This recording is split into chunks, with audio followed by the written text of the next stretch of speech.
चालू. नमस्कार सर्वांना, पाडव्याच्या आणि मराठी नववर्षाच्या हार्दिक शुभेच्छा. सर्वांना हे वर्ष सुखाचं, समृद्धीचं, आनंदाचं आणि ऐश्वर्याचं जावं ही ईश्वरचरणी प्रार्थना.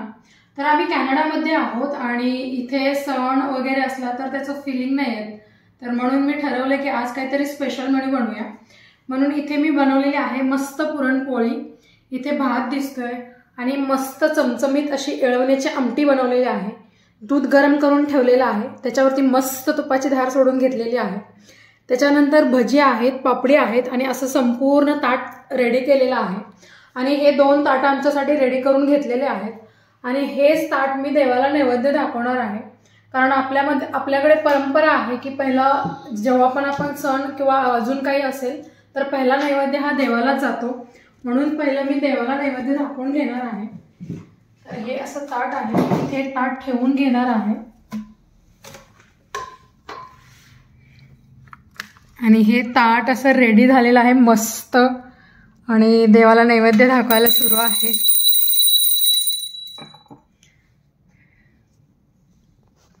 तर देवा सर्वांना सुखात, आनंदात आणि ऐश्वर्यात ठेव हीच ईश्वरचरणी प्रार्थना करते.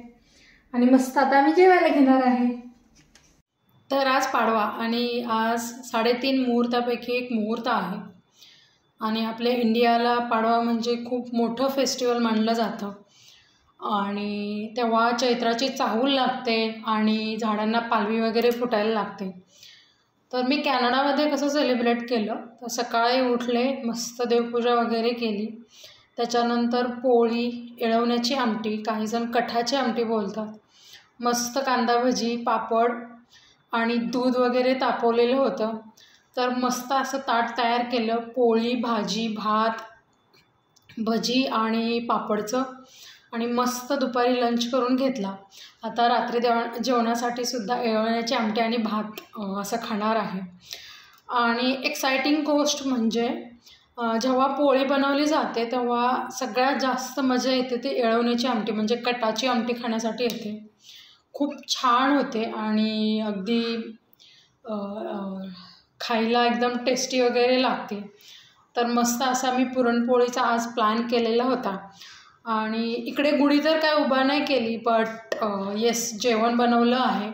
आणि आपल्या इंडियामध्ये जसं की प्रथा आहे की कोणताही सण असला तर गोडाधोडाचं बनवलं जातं. तर म्हणून मस्त मी पोळीचा बेत केलेला आहे.